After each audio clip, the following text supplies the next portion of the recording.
আসসালামু আলাইকুম রহমতুল্লাহ বরকাতু। জি, হ্যাঁ, জি, সম্মানিত শেখ, আমি জানতে চাচ্ছি যে আহ, যদি কোনো আহ, জি, আমি কানাডা থেকে বলছি।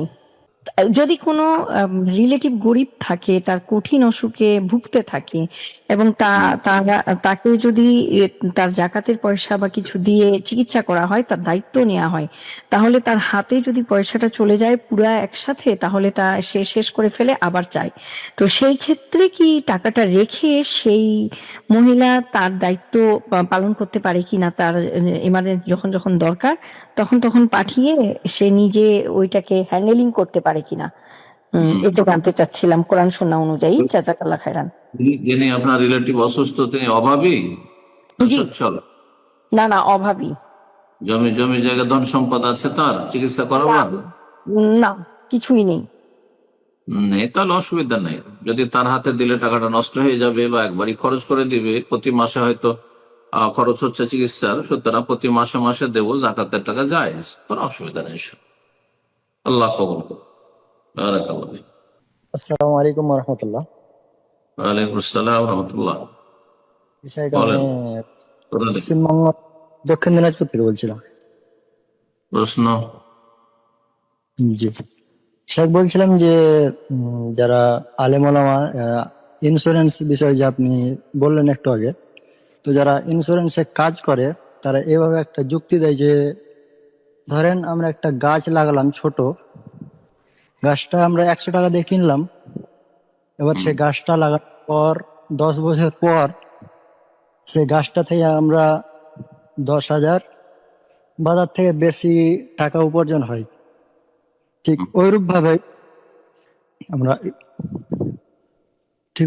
আমরা যখন ইন্স্যুরেন্সে টাকা জমা করি, তো তারা আমার টাকাটাকে কোনো কাজে ব্যবহার করে, আর সেই টাকাটা মানে 10 বছর বা 20 বছর পর সে যে মানে লভ্যাংশটা হয় সেটাই আমাদেরকে ফেরত দেয়।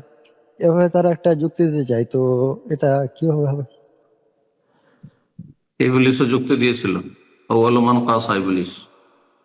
ইবলিসও যুক্তি দিয়েছিল যে আমি আগুনের তৈরি, আগুন ওপরে যায়, আগুন জ্বলে উঠলে, আর মাটির তৈরি আদম, আদম মাটি ঢিলা ছড়লে নিচে যায়, আমি শ্রেষ্ঠ, আমি কেন ওকে সেজদা করবো? ইবলিস তো অভিশপ্ত হয়েছে না।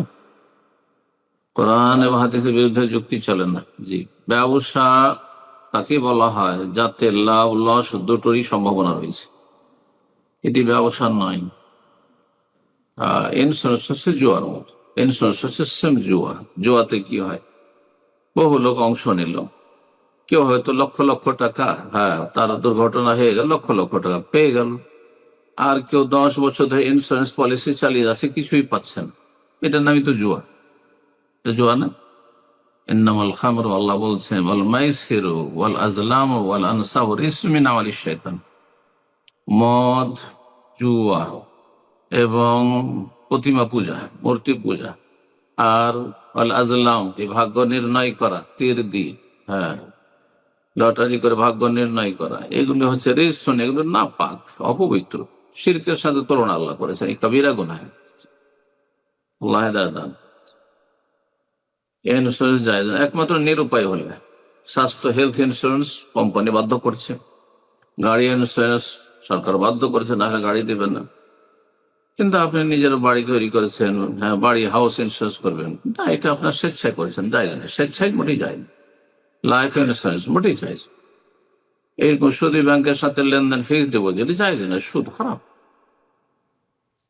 বারাকাল্লাহ ফিক।